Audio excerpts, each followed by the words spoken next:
Boa noite, meus irmãos. Que a paz de Jesus possa nos abençoar essa noite. Muito obrigada pela leitura. Ajuda-te. E o Senhor te ajudará. Eu juro que eu estava precisando ouvir essas palavras. Porque quando a gente trabalha é complicado, né? Muitas das vezes a gente se sobrecarrega por conta das desistências, né? Muito obrigada. Pessoal, essa noite então a gente vai dialogar, né, conversar sobre um tema que eu acho que é um dos temas eu acredito que é mais difícil para a gente entender dentro da doutrina espírita, que é a lei de causa e efeito. Por que eu acho que é difícil? Não de entender, a gente vai ver que o mecanismo da lei de causa e efeito ele é muito simples de ser entendido. E tudo que depois a gente entende, aplicá-lo fica mais fácil.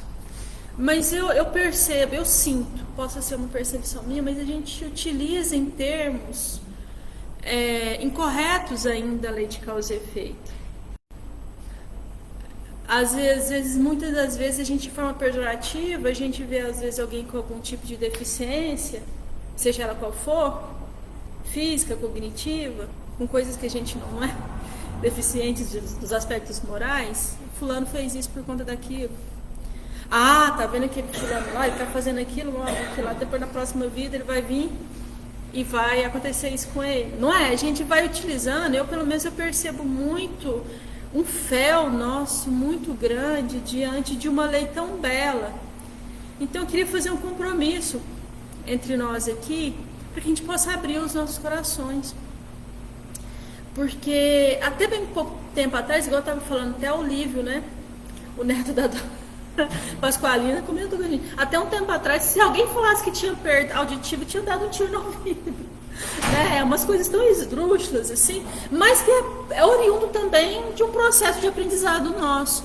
Então eu quero tentar trazer aqui para vocês, para todos nós, porque essa também é uma necessidade minha, porque eu, como também estou na vida, estou em processo evolutivo, eu sou um espírito inacabado. Todos nós somos projetos divinos. Todos nós. E como projetos, Deus vai nos moldando a cada encarnação, a cada etapa, para que nós possamos nos tornar o quê? Imagem e semelhança de Deus, que nós já somos. Mas a pedra ainda está bruta ou semibruta. E ao longo das nossas jornadas, da nossa jornada evolutiva, das nossas escolhas, vem uma lei inexorável, amorosa, chamada lei de causa e efeito, que nos leva à responsabilidade dos nossos atos. Conosco, com o outro e com a coletividade. Olha o Rio Grande do Sul. É só karma coletivo lá das pessoas que estão lá? Não tem a nossa responsabilidade com relação ao meio ambiente? Depois da Revolução Industrial, eu sou da área da administração, eu sou professora já há 20 anos de administração, nunca se viu tamanha destruição ecológica depois da Revolução Industrial. Em 150 anos, a gente fez coisas que em bilhões de anos a gente não fez, eu até arrepio. A conta vem, não tem como. A responsabilidade é nossa. Mas a gente não vai tratar aqui do Rio Grande do Sul, mas saber que a gente está lidando com um tema e que nós estamos vivendo isso de uma questão, 500 mil, né, se não me engano, de pessoas estão vivendo uma situação imersa, obviamente, na lei de causa e efeito, porque não existe injustiça, mas que existem outras vertentes, outros atenuantes ou agravantes que vêm fazer com que aquilo ocorra, ecloda. Então, para a gente começar, eu quero contar, eu sou cheia de histórias, né? Eu quero contar 2 histórias minhas. Mas depois, ao longo do nosso estudo, a gente vai voltar nessas histórias. Uma aconteceu semana passada. Interessante, eu fiquei com essa sacolinha a semana inteira refletindo sobre isso. Porque tudo que acontece com a gente, ainda mais quando a gente está num processo de autoconhecimento, e eu estou já há 7, 8 anos já em terapias, e tá fazendo um punhado de coisa de reconhecer meus traumas, acolher o meu passado. Enfim, Então as coisas percebam. Eu tenho um hábito que todo motorista não deveria ter aqui no centro. Eu dirijo com farol alto. Eu, no centro da cidade, na cidade à noite. Eu cheguei aqui, eu estava com farol alto. Mas eu dirijo com farol por conta desse meu carro novo ali, porque eu sempre acho que o farol baixo dele não é baixo, ele é quase que não me ajuda em quase nada, sabe? Acho que eu preciso ir num oftalmologista. Mas eu ando com farol alto. Aí, no sábado passado, eu saí da reunião mediúnica do Missão, que lá a gente faz, eu participo do grupo mediúnico do sábado, e tô lá. Onde que eu vou? Vou pra casa, não tem nada. Vou passar no Centerlanche. Vou pegar, sei lá, tem um pedaço de pizza, um salgadinho. E tô lá, na hora que eu virei na Cruzeiro do Sul, eu tô lá, né, dirigindo de boa, de repente eu vi um carro, né, assim, ele meio que estacionou, assim, como se fosse estacionar. E na hora que eu passei por ele, ele pôs a mão no retrovisor. Aí eu entendi que isso estava cegando ele.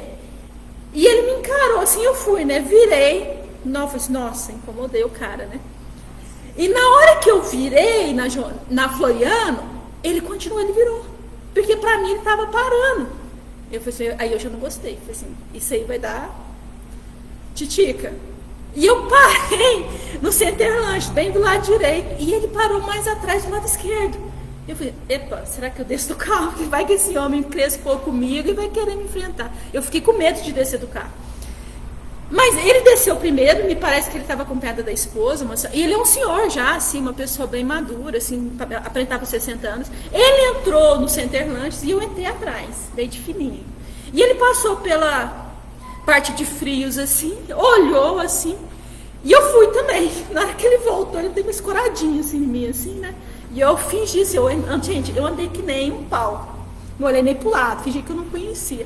E ele saiu do Centerlanche e não comprou nada.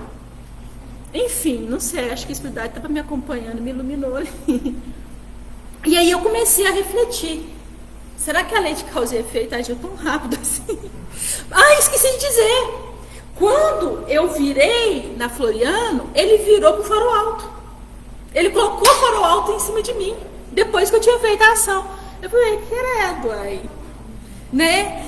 Então, tipo assim, se eu reprovo a atitude do outro, por que eu vou fazer isso? Isso foi automático nele. E eu comecei a pensar durante a semana, gente, será que a lei de causa e efeito agiu tão rápido? Não é? Porque aí a gente vai pensar, isso é lei de causa e efeito ou é lei de talião, né? Olho por olho, dente por dente, né? E eu tava agindo como eu falei, por mais que a minha atitude possa ter sido imprudente por um motorista que dirige na cidade, que isso pode provocar um acidente, uma cegueira em determinado momento, eu não estava agindo para prejudicar, e muito menos ele. Mas ele já estava revidando.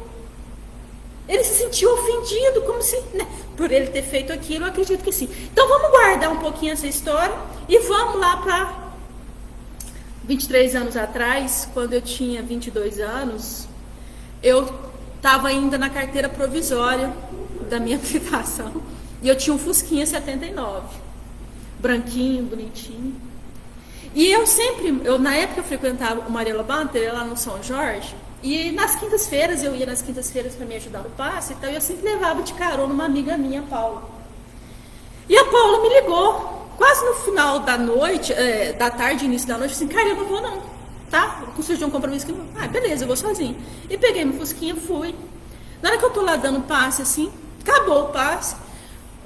A pessoa que tava dirigindo o passe, assim, Carla, faz a prece final. Eu falei assim, nunca me pediu para fazer a prece final. E na hora que eu fui fazer a prece, eu senti a presença da mentora da casa, da Maria Lobato. Fiquei bom, né? Fiquei bem na fita, agora a mentora vai. E eu fiz a prece de encerramento, só uma prece. Saí com o meu Fusquinha lá do São Jorge. Na época ainda não tinha um viaduto, a Rondon ainda cruzava assim, então você passava no meio da Rondon, da João Naves, no meio da Rondon. E como eu morava no Ruse, eu ia atrás do Sesc. Eu passava por trás do Sesc ali. E na hora que eu tô parada na João Naves com a Rondon, me vem a intuição, reza. E eu comecei a rezar, só isso. Não sei se foi uma reza forte, como diz o outro. Eu rezei, Pai Nosso que está no céu, eu tinha 20 anos, 21 anos, 22 anos no máximo. Talvez hoje eu teria prestado mais atenção. E eu continuei. E tô vendo um carro de cá, um carro de lá. Na hora que eu tô atrás do Sesc, eu tô vendo que tem carro subindo. Sumiram todos os carros do meu lado, eu joguei meu carro que estava na esquerda para a direita. Na hora que eu cheguei na esquina de cima do Sesc, um homem, num carro importado, estava brigando com a mulher no celular. Do lado direito, tudo onde que a minha amiga ia estar. Fusquinha acabou. Girei, eu lembro que eu girei. Fusquinha não tem cinto de segurança, né, gente? É tudo falso. Eu fui em cima do passeio, bati a cabeça no para-brisa. Hoje eles até colocaram. Se vocês passam lá e vê um quarteirão do lado direito que tem uns pauzinhos assim para... Foi depois do acidente que eles colocaram, porque se invadir... Porque se tivesse alguém passando ali, gente, matava na hora. Porque lata de Fusca é de tanque de guerra. E deu perda total. E graças a Deus eu tô aqui. Se vocês estão me vendo, todo mundo tá me vendo, eu ainda tô aqui. Então vamos guardar essas duas histórias, porque nessas duas histórias tem, eu acredito, um contexto moral muito grande sobre essa questão da lei de causa e efeito. Mas então, diante dessas duas histórias, vamos lembrar, claro, do Mestre Jesus. 11 anos depois da crucificação de Jesus, aconteceu o primeiro desenlace, o primeiro martírio dos apóstolos. Fora o desencarne de Judas, né? Tiago Maior foi sacrificado devido às perseguições de Herodes, por conta do Sinédrio, por conta de vários irmãos que ainda não entendiam o Evangelho. A gente sabe que Tiago Maior era irmão de João Evangelista. E Pedro assistiu à cena que aconteceu onde, no futuro, aconteceria o apedrejamento também de Estevão. Ao longe, com aquele sentimento paterno, de responsável que ele se sentia por estar conduzindo aqueles irmãos em Cristo, que Jesus havia colocado ele como o representante da sua igreja, a pedra do Evangelho. Mas desfeito em dores atrozes, depois de ver o sacrifício de Tiago Maior, Simão volta para a casa do caminho e, desolado, procura uma janela para buscar ao longe, através das estrelas, algum consolo. E ali naquele momento ele sentiu imensa saudade de Jesus, do Mestre, e passou a se perguntar: o que Jesus nos diria diante dessa situação? Como que ele nos aconselharia? Foi até que, depois de uma prece sentida, Jesus se fez presente para Simão. E ele, agora, depois de 11 anos, transbordando em emoção, Jesus vai, acaricia ele, e ele começa a perguntar a Jesus: mas Senhor, como é que a gente vai lidar com essa situação, com essas perseguições, com todas essas dores? E Jesus fala o seguinte para Pedro: esqueceste, Pedro, que quem quiser me seguir, tome a sua cruz?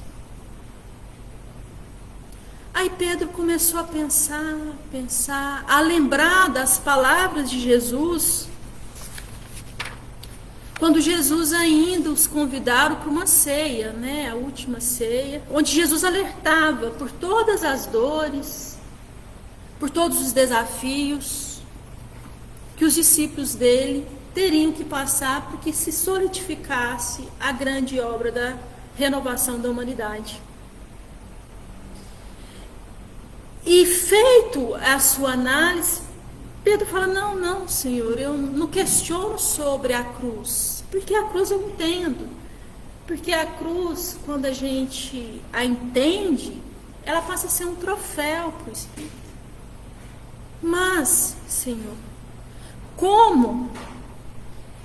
O que eu reclamo, na verdade, não é sobre a cruz, mas sobre aqueles que nos apedrejam. É sobre aqueles que nos apedrejam. sobre aqueles que vertem os nossos sangues, que cravam espinhos nos nossos corpos, né? O que será deles, Jesus?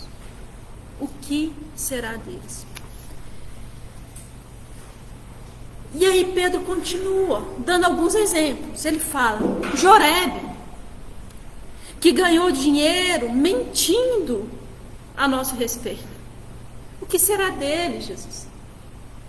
E Jesus lhe diz, jamais amaldiçoes Pedro. Jorebe vai viver. Pedro então lembra de outra figura, Abinadab. Senhor, mas e Abinadab, Senhor, que de tantas maneiras tramou para nosso sacrifício? O que acontecerá com ele? Jesus lhe disse, esqueçamo-lo, Pedro, em preces, porque Abinadab também viverá. E Joaquim, Senhor, que tem sido para nós o algoz, que tem nos perseguido de tantas maneiras, o que será dele? Não condenes, Pedro. Joaquim há de viver. E Amós, Senhor, que nos calunia, que tem mentido sobre nós, o que será dele, Senhor? Ouvidemos também Amós, Pedro, porque ele há de viver. E aí Pedro lembra de Herodes, o tetrarca do Sinédrio, que teve comprometimento no martírio de Tiago. E o que será de Herodes? E Jesus agora, mais firme, mais uma vez eu te lembro, Pedro, que aqueles que ferem aqueles que ferem ante a lei também serão feridos. E que os que praticam o mal, basta-lhes o horror do remorso, porque o remorso é a força suficiente que vai amargurar-lhes a alma, mais cedo ou mais tarde. Por isso, diante dessa criatura, Pedro, peço, mais uma vez, que não condenes, porque eles viverão. E pela própria vida chegarão até o Pai. Chegará para eles a experiência da dor, das sentenças que eles mesmos lavraram contra eles mesmos, através dos mecanismos de justiça do nosso Pai. Ante a resposta, Simão, mais uma vez profundamente emocionado, mergulhado em seus pensamentos, não percebe que Jesus já havia partido. E quando ele abre os olhos, mais uma vez se encontra só. Então, pessoal, perceba que hoje a doutrina espírita vai nos trazer os mecanismos de forma mais clara da lei de causa e efeito, mas Jesus já pronunciava ali todo o processo de cura de todos aqueles, de todos nós, que nos afastamos das leis divinas, nos ferimos, e aí que está o mal. Mas nós vamos voltar, nos harmonizar com essas leis. Mas, então, a gente vai entender que existe uma lei divina que rege todos os nossos destinos, que é a lei de causa e efeito. E Kardec, no Céu e Inferno, no capítulo 7, na parte 1, ele traz o Código Penal da Vida Futura, e ele traz os pilares da lei de causa e efeito. O primeiro pilar seria o arrependimento. O segundo pilar seria a expiação. E o terceiro pilar seria a reparação. Esses seriam os pilares da lei de causa e efeito, que a gente vai desdobrar aqui para nós.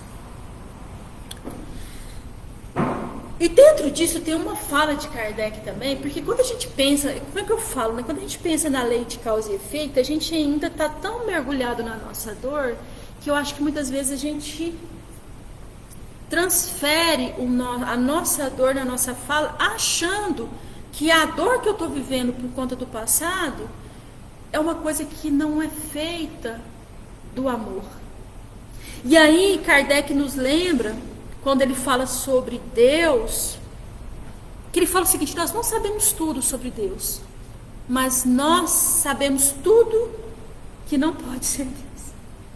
E uma das coisas que Deus não pode ser é injusto. Então tudo que é regido pela lei de causa e efeito, existe uma justiça. Porque quando for injusto, antes de ser aquele minuto a mais, Jesus tira aquela prova. Então, quando a gente vê no leito de dor aquele irmão gemendo, sofrendo, se ele ainda não foi desligado, é porque ainda não é injusto. Porque quando começar a ser, antes Jesus tira. Mas é claro que dentro desse contexto geral, a gente tem que analisar o que eu estou atraindo para a dor e aquilo que a dor tá vendo, ou aquilo que eu estou dando de dor para o outro, ou o farol alto de revisão para o outro. Então, no capítulo 2 da Gênesis, Kardec vai trazer os atributos de Deus. E a gente tem que ter esses atributos, que é o que a gente conhece de Deus, não é o que é Deus como na completa, porque a gente não tem condições de compreender ainda toda a grandeza de Deus. Mas no capítulo 5 do Evangelho, a gente entende também que há justiça na dor. E que muitas das vezes nós imploramos a dor. E a gente vai ver aqui agora mesmo. Então, pessoal, já que a gente entendeu todo esse processo sobre a dor, a gente entendeu sobre todo esse processo sobre a lei de causa e efeito, que passa pelo arrependimento, a expiação e a reparação. A gente vai, obviamente, aprofundar um pouco mais, mas essas etapas eu quero que a gente agora volte um pouco mais atrás do Evangelho. Eu contei uma história aqui de Jesus, e agora eu quero falar um pouco de João Batista, o precursor, eu sempre falo errado essa palavra, o precursor de Jesus, é isso, professor de português, me corrija aí. Porque João Batista sempre tinha uma frase muito enérgica, ele falava, arrependei-vos, né? Nos filmes tem muito isso, no Velho Testamento tem muito, arrependei-vos. Então, ali, João Evangelista já trazia a primeira etapa da lei de causa e efeito. Primeira coisa que tem que fazer, arrepender do que eu fiz. E o que é esse arrependimento? É eu ficar cravado na culpa? No fogo do remorso? E para a gente entender, a gente vai lembrar de outra fala de João Batista, que ele diz o seguinte: o meu batismo é a água, é da água. Mas depois de mim, vem aquele que traz o batismo do fogo e do Espírito Santo. Cara, mas o que isso tem a ver com lei de causa e efeito? Batismo não é uma coisa católica? Dentro da nossa herança espiritual, o batismo ele foi representado como um ritual. Mas se a gente for pegar a palavra do grego, bapto, quer dizer mergulho. Batismo. Principalmente os evangélicos, você vai lá e mergulha, a pessoa quase que afoga com o luz, né? Eu adoro os vídeos da internet quando os meninos os padres vão batizar os meninos, eles fazem xixi fora do batismo.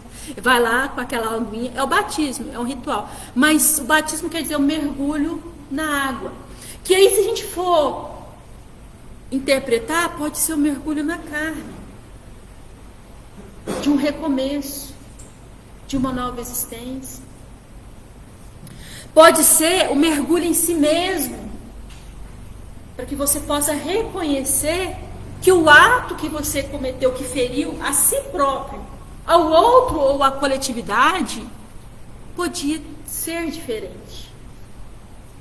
E aí, e água é coisa boa, é gostoso, né?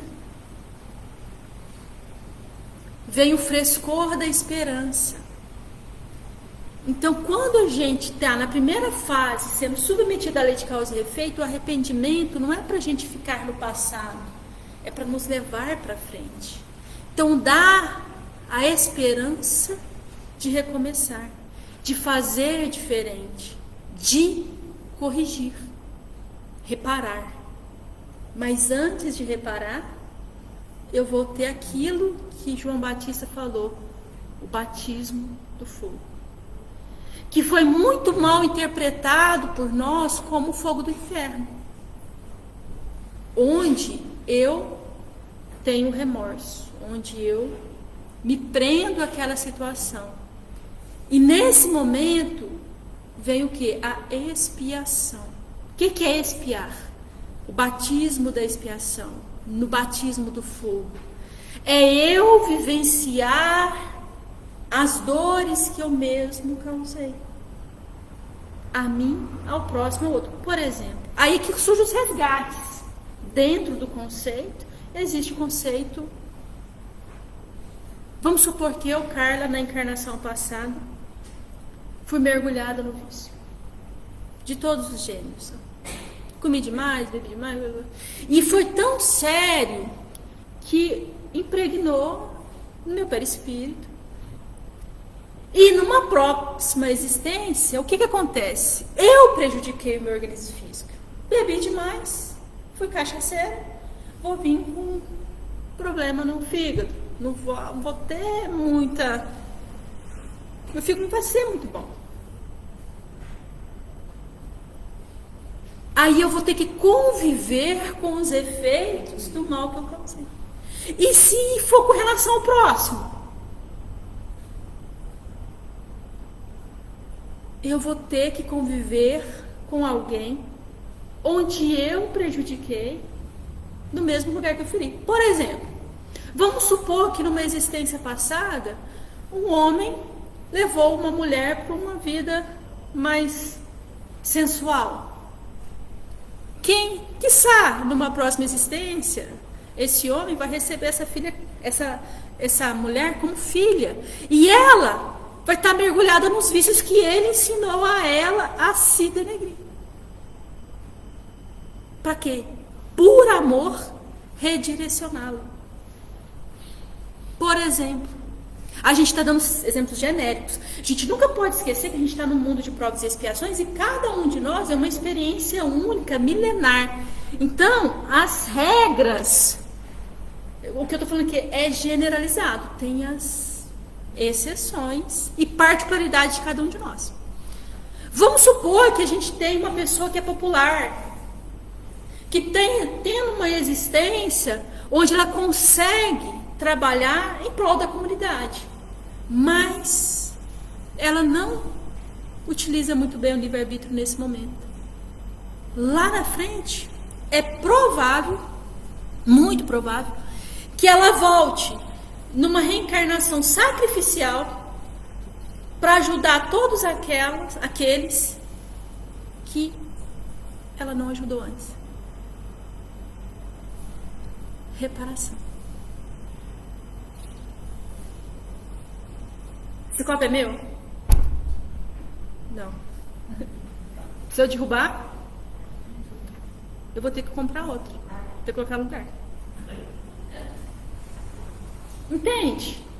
Então é bem prático o mecanismo. Se eu estraguei, eu conserto. Se eu rasguei, eu costuro. Se eu quebrei, eu compro outro. E aí, André Luiz, em Evolução em Dois Mundos, vai trazer uma história para a gente bem interessante, que é a semente do destino. que dentro dessa nossa jornada evolutiva, fazendo toda essa caminhada que a gente faz, e muitas das vezes a gente já passou pelas fases do arrependimento, da expiação e da reparação.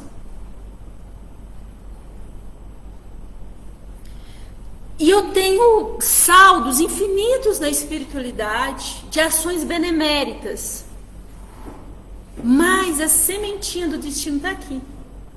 Ela ainda está aqui. E eu quero dar saltos, eu quero, vamos supor, quero ir para o mundo já regenerado, não quero passar por essa bagunçada do problema climático, não. Eu peço uma encarnação onde vai existir ali uma situação possível que as pessoas falam assim, como que pode essa pessoa precisar passar por isso? Quem nunca viu alguém que está numa situação assim? Mas a pessoa pede, o espírito pede, porque aquele fiozinho, aquela ação ainda está com a sementinha do destino aqui, ele precisa tirar. E aí a gente pode lembrar, talvez, uma suposição do gigante deitado, nessa última encarnação, que falou que ele tinha experiências vinculadas lá, quando ele ainda, num processo evolutivo mais primitivo, né, vertia, né, bebia o vinho de virgens, num ritual que era comum da época. Mas a sementinha do destino, para ele... Lembro, vocês devem saber que isso aí já até veiculou fora dos livros, na internet. Chico Xavier, uma vez, caminhando numa passarela com um grupo de pessoas, de repente ele avista um morador de rua. E ele olha para esse morador, e ele atravessa a rua. E todo mundo acha, ai caramba, o Chico está com dó, com piedade, vai lá. E ele conversa com esse senhor e volta. Aí uma das pessoas fala, Chico, nossa, coitado, né? Ele tá aí, você foi lá, deve ter dado uma palavra de consolo para ele. Eu assim, eu não. Eu fui lá porque o que me chamou a atenção não foi a situação material, foi a luz que ele emitia. Morador de rua, passando por uma experiência de privação total, com certeza, depois de várias existências se preparando para vivenciar uma, para ele tirar às vezes os resquícios de alguma coisa, para ele poder subir mais um degrauzinho. Então, gente, isso são abordagens genéricas, né? São situações que a gente consegue entender. Mas diante de tudo isso, o que é importante a gente falar, dentro desse mecanismo, que Jesus também disse, que o amor cobre a multidão de pecados. E Emmanuel nos traz que o bem realizado no lugar, ele é nosso advogado em qualquer lugar que a gente estiver. Então, independente do que a gente estiver fazendo ou tiver feito, siga em frente, saia do passado e vá para frente. Porque nem os espíritos sabem quando e como a lei da justiça divina vai vir com... Porque lembra do meu carro? De 20 anos atrás, eu estava fazendo bem, a minha amiga foi privada de ir comigo, a espiritualidade já estava prevendo o incidente, antes dele acontecer, me pediu para me rezar, me protegendo para aquilo lá. É possível que a justiça divina estava chegando naquele momento para me cobrar alguma coisa, ou para me regularizar alguma situação que foi vivenciada no passado. Mas eu nessa encarnação já um pouco melhor, mais refeito, trabalhando no bem, aí a lei de causa e efeito, ela acha o seguinte, não é lei de Italião, ela vai no atenuante às vezes, ou às vezes ela vai te encontrar e a justiça divina fala assim, para por tempo indeterminado. Uma história que aconteceu comigo, que me relatou. O diretor do filme do Luiz Sérgio Clóvis, que hoje já não está mais conosco, eu conheci ele em São Paulo, e ele, como eu, tinha desdobramentos, e ele tinha um problema de coração nessa última existência, que foi o que causou o desencarne dele. E ele, desde quando ele nasceu, eles davam para ele só 20, 21 anos, e ele morreu com mais de 60. Só que a filha dele também pegou a doença, era congênito, e desencarnou antes dele. Mas ele falou que uma vez, ele falou que passou por várias experiências de quase morte, que ele achava que ele ia para... E teve um dia num desdobramento, que a espiritualidade virou para ele e falou assim, você tem que desencarnar.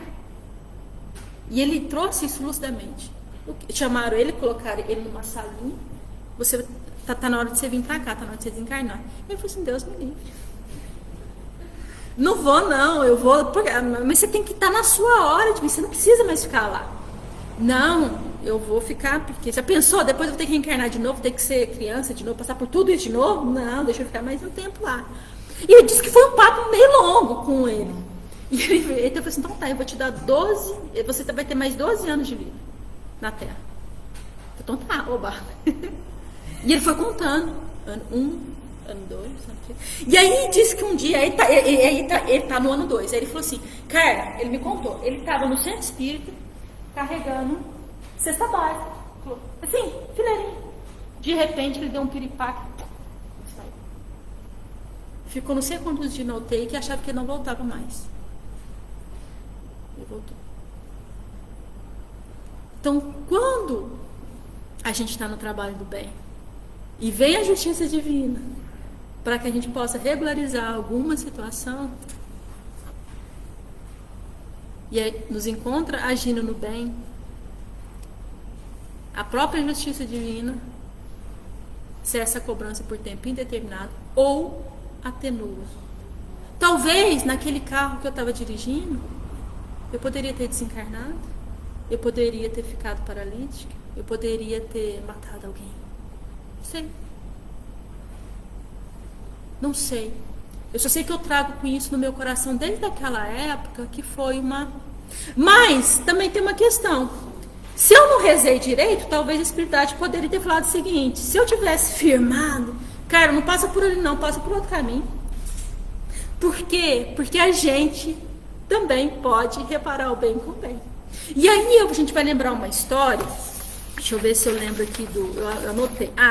Tá do irmão X, né, Humberto de Campos, no livro Instantes da Vida, capítulo 28, O Poder do Bem.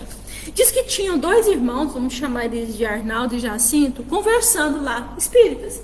E um achava que a lei de causa e efeito é olho por olho, dente por dente, que não tem choro nem vela. E o outro assim, não é assim, Deus é bom, claro, você faz o bem.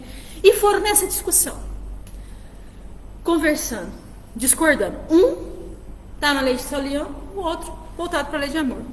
Eles saem para um determinado local, pegam uma estrada para voltar para a cidade, alguma coisa assim, e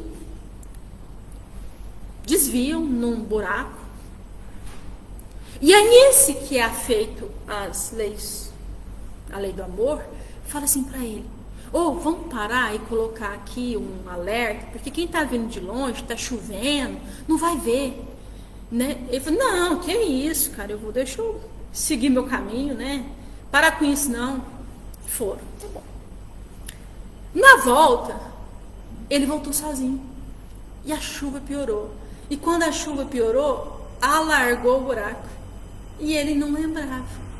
Entrou no buraco, capotou o buraco, capotou o carro, perdeu a perna.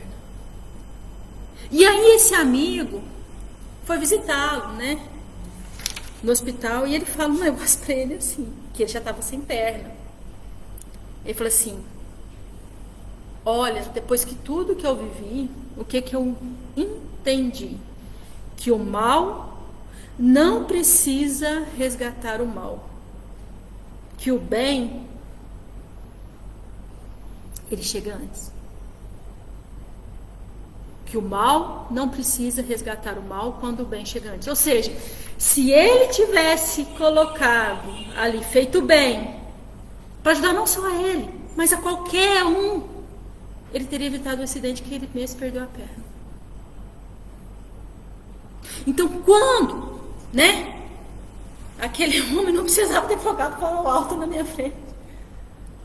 Quando eu estava vindo para cá, chegou para mim pelo Instagram, né, uma mensagem do Chico, que é tudo isso aqui, falou assim, quando alguém te faz mal, você não precisa revidar. Porque a própria justiça divina vai lá e faz as coisas que ela tem que fazer. Porque existe um mecanismo de correção. Arrependimento, expiação e reparação. Todos nós vamos passar. Estamos passando por ele. É inexorável. Então a gente não precisa se comprometer diante da justiça divina para fazer o outro aprender. A desculpa, né, do ego, da vaidade, do orgulho. Não, eu vou sim. Para ela aprender a não andar com o farol alto, vou colocar o farol alto, né, para ver o tanto que é bom. Eu vou aprender, gente. Eu vou olhar o meu carro ali e vou ver se eu estou precisando regular o meu farol baixo. A gente se compromete desnecessariamente e a gente perde tempo com isso. E aí, pessoal, mas tem um detalhe que Emmanuel também vai falar pra gente no Falando a Terra. Tudo isso que a gente está conversando aqui, que a gente está batendo papo, a gente tem que entender que a gente pode escolher abrir os olhos para esse mecanismo de reparação. E quando a gente passar pela dor e a gente refletindo e vendo que a dor não foi eu que causei, a gente não ter medo da justiça divina, não ter revolta, a gente ter o que? Humildade, resignação e fé. Nós somos espíritos mergulhados em uma experiência temporária na Terra. Não importa se é branco, se é preto, se é gay, se é corrupto. Porque às vezes, pessoal, a experiência mais vil, no nosso ponto de vista, pode ser a mais rica para o espírito. Porque o que a gente tem de mais riqueza é as nossas experiências. Porque às vezes lembrando do Evangelho, Jesus resgatou Madalena no vício, da luxúria, da vaidade, da sensualidade. Jesus resgatou Lázaro do apego à materialidade, da riqueza. Quanto que é difícil. Jesus resgatou Saulo da dureza do coração, do orgulho, fiel, mas orgulhoso. Você acha que Jesus não vai nos resgatar? Ou seja, quem quer que seja. E às vezes aquele que ele resgatar vai ser mais fiel a Jesus do que você mesmo que está criticando. E aí Emmanuel então nos fala, para a gente encerrar, em Falando a Terra, que a gazela desperta com o canto do pássaro, mas a rocha com a explosão do dinamite. Para que a dor? Para que esperar a explosão para a gente entender? Porque lembrando também uma outra história do irmão X, que conta que tinha um senhor, agora é para finalizar mesmo, que era espírita, trabalhador, e lá, médio da reunião mediúnica, não, isso é Hilário Silva, desculpa. E aí, de repente, acontece um acidente também com ele. E o braço dele fica todo dolorido assim, mas ele só perdeu esse dedão aqui. Voltou para o centro, tudo bem, tá lá, mas ele sentia ainda que... Aí ele foi com a esposa dele numa consulta espiritual. E o mentor falou por ele, chamar de José. José, mas você tá chateado? Você ainda acha? Tá doente você ter perdido esse aqui? Não, dedo. Essa mão ainda é útil. Sabe o que você fez na outra existência? No moinho onde você trabalhava, onde você era o chefe, né? Você pegou a mão de um escravo e triturou a própria mão dele. E você depois ficou remoendo na sua cabeça a dor e os gritos de ter feito aquilo com ele. E no plano espiritual você passou por muito tempo dando trabalho pra gente com essa dor. E você pediu para você ser inutilizado da mão que lhe era mais útil. Mas desde que você voltou, você trabalha no bem. E não só na casa espírita, tá, gente? Ele era um bom trabalhador, era honesto, um pai de família honrado, né? Como diz outro, né? E o que acontece? Você não mereceu ficar sem o braço. Então, agradeça, porque a justiça divina, ela é amorosa. Se não for amorosa, não é justiça. A lei de amor, de justiça e caridade. Certo, pessoal? Obrigado pela atenção. Fiquem com Deus. Ô, Cara, você nunca mais usou farol usado? 2 anos, gente, não aprendi ainda não. Eu preciso. O meu farol tá funcionando bem, mas eu preciso confiar que o meu farol baixo vai ser bom pro outro lá também. Entendeu? Você segue as pessoas, né? Hã? Você segue. Você segue as pessoas. Mas teve uma pessoa que me falou, tem uns tempos atrás,